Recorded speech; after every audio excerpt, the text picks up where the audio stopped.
Hey guys, and welcome back to my channel. If you're new here, my name's Brian. Welcome. This is Ginger Prime. And if you're a returning subscriber, welcome back, Soul Nation. You're a magnificent beast, and thanks for coming and just watching this video. Today we're talking about, is Final Fantasy XI worth it in 2021?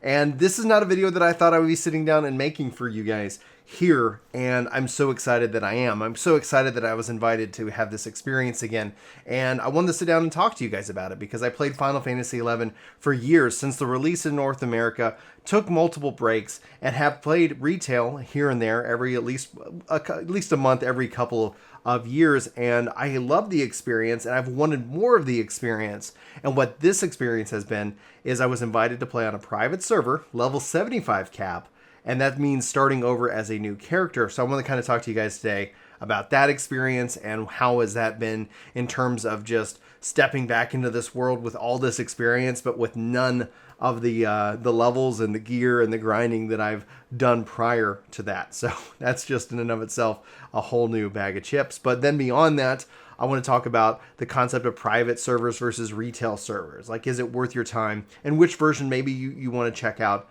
for yourself. Hopefully give you guys some insight because there's lots of pros, lots of cons, at least from the way that I see it. And that's what I want to sit down and kind of make this day and make this video kind of about for you guys. And as always, you can let me know if you have any questions in the comments below. I'm sure that I'll be probably rolling out some guides here on the channel to help ease you more into it, more than I already have. Because for me, Final Fantasy XI is home. For me, Final Fantasy XI is the experience that I compare all other MMORPGs to. It was my first MMORPG, and the mistakes that I made still to this day, I guess, just make me laugh because clearly I had no idea what I was doing when I was stepping into that world. And I'm so glad to be home. I'm so glad to be back. And I think that's one of the core aspects when I talk to a lot of MMO players. A lot of MMO nomads as in 2021, where MMOs have kind of turned into this thing that you kind of touch on for a little bit and then you kind of step away from. And so the first thing I want to say, like more than anything else, if there's nothing else that you hear or get out of this video, I would love them to remake the game in that way of also keeping the core gameplay aspect of what made this game fantastic. When we talk about remakes, like there's a lot of positives and negatives, a lot of what does it mean to have that real experience? You know, is it just a graphics overhaul? Like that's something, I guess, a question that I would pose to you. What would a Final Fantasy XI remake mean that would have an impact on you positively? So yeah, sound off and let me know, but I would love for that. But like in my mind, I go, man, if that happened, wow, I should have bought a lottery ticket. So what I mean, more or less, to say, like, what would I think would be the most practical or prudent, especially in the terms of Final Fantasy XI, which is still going strong, which is still a game you can play. I would think that it would be great to see Square Enix combine the subs, honestly combine friends lists, be able to join Final Fantasy XIV and 11 in some ways that as a player, with the Yoshi P's philosophy of, it's okay, take breaks. Well, yeah, take a break and don't unsub, you can play 11 as well. Like, adding more value to what it means to be a part of the Square Enix subscription ecosystem in that regards. Anyway, I just kind of want to point that out there because I think that would be something that we would see a huge breath of life brought back into 11. And also the underlying question here is that years ago they talked about doing something for the 20th anniversary, something big. They wanted to do something really big for Final Fantasy XI's 20th anniversary, which is next year. And I don't want to put words into their mouth. I don't want to sit here and assume that it is, and then it can't ever live up to the hype that I set in my mind. So I'm just trying to keep my expectations incredibly low for what 20-year anniversary is. Maybe another expansion. I don't know. But ultimately, we'll have to wait and see what it is for them to officially announce it. But that's also looming on the horizon. That's why I think it's very interesting to talk about it here today. And while I want to do and get to that private server versus kind of retail here in a little bit, I want to talk about what's really great about the game. And I've been playing on a private server. I was invited, and I'm playing on Wings XI. I posted a video if you guys are interested in kind of getting set up and joining and what you should be doing for the first couple of levels and how you kind of ease yourself into the world because the game doesn't hold your hand. I've got all these years of experience, and I have all these years of memories, and I know these mistakes that I made, that I'm not remaking those mistakes. So, like, I can't have that pure experience of not knowing anything, kind of stepping into this world for the first time, a little bit intimidated.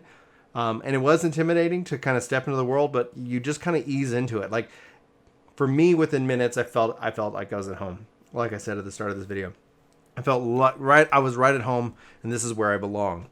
Then everything just kind of came flooding back. The combat, the music was amazing. And playing through this as a new character here in 2021 with no real rush, no real goal that I have to achieve right away, no trying to burn the game down so I can get to the real game, it kind of dawned on me. And we're talking about this as a part of the community group, and community is a huge aspect to this game. Huge, huge. The end game is every part of this game. And the end game starts at level 1. The sandbox nature, the conquest nature, everything that you're doing is having some level of impact on the world. Some of these things are benefiting you. Some of these things aren't. There's an economy, a scale, a goal of making Gil, being able to do all of these really interesting and wonderful things.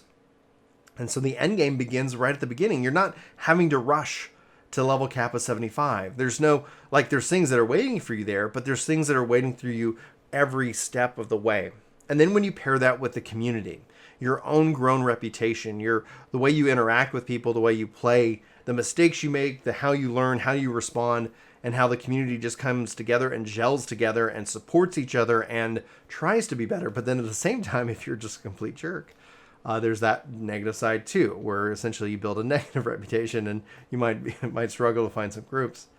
The community in and of itself, I think, is kind of like the cherry on top. Like, it's the thing that it kind of puts the whole meal together. It brings everything together. You take the music, the gameplay, and everything. Even though, yes, it's semi-turn based in terms of that, you have ways of playing.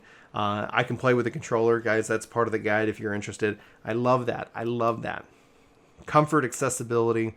Yeah, and it is kind of stepping back in time. And it's not stepping back in time that's pure nostalgia. There's a lot of nostalgia, but there's a stepping back in time that it's like, gosh, this game was so well put together.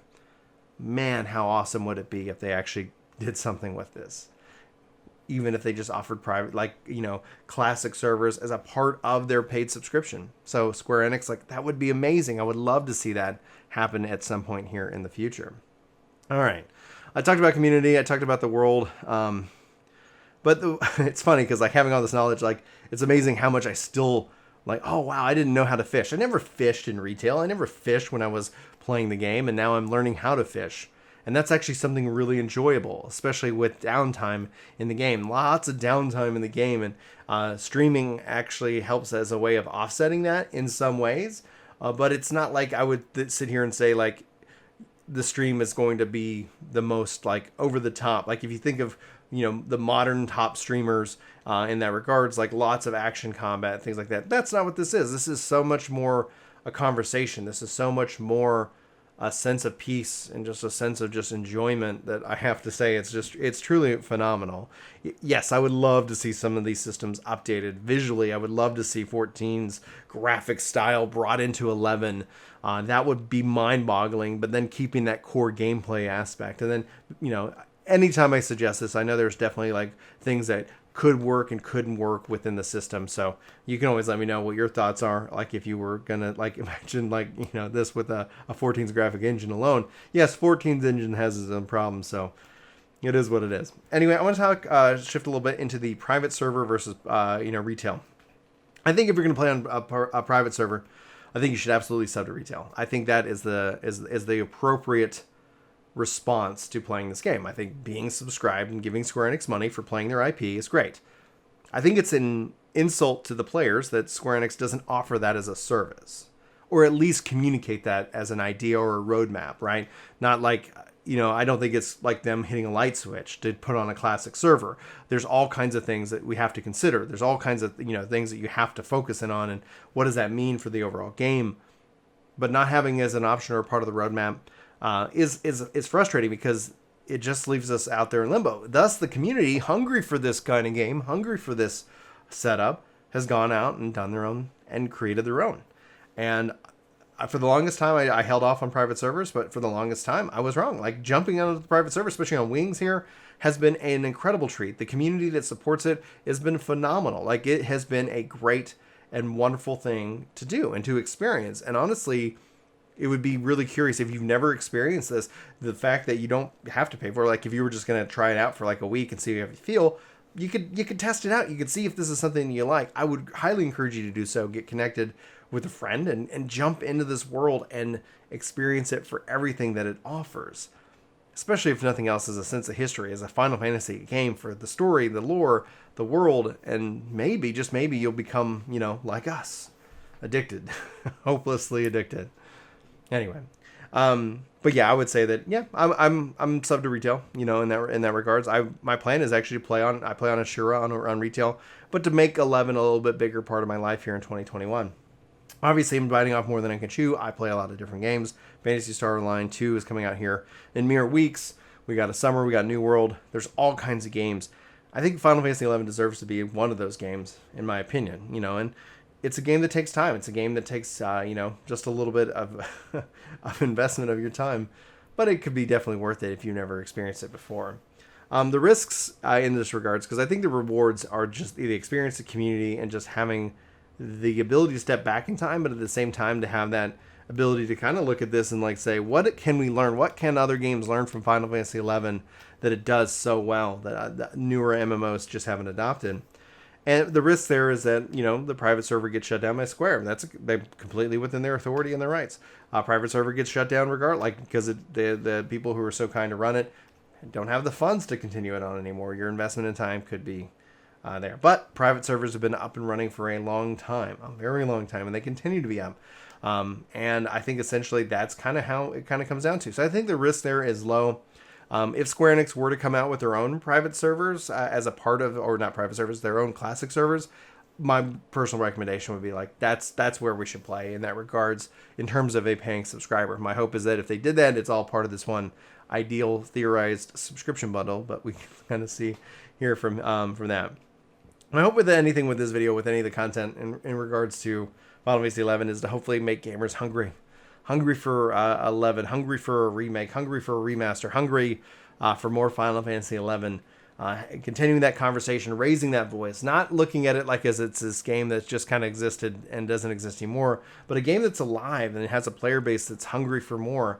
And I think Square Enix is in a unique opportunity, has a unique position that only they can fulfill, in which that they have two incredible MMOs. Whether you enjoy 14 or not, they're two different games, and I wouldn't want them to be the same. And I think that's the value that could end up being as a part of that joined subscription. So those are just kind of my thoughts. It's absolutely worth it. You should totally check it out. It's easy to get installed. It's easy to get set up. They make it so easy, especially on the private server, that it just makes me go, come on, Square, you can do this. I believe in you. I believe in you. But we'll have to ultimately wait and see.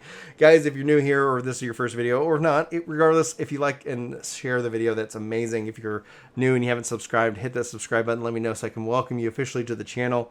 And beyond that, if you guys want to go beyond and support, you can for free hit the, if you have Amazon Prime, you can always hit the Twitch link in the description and go drop a Prime sub on the stream. You have to do that manually every month, but we do love it and do appreciate it, and it goes directly to support both Chris and my family.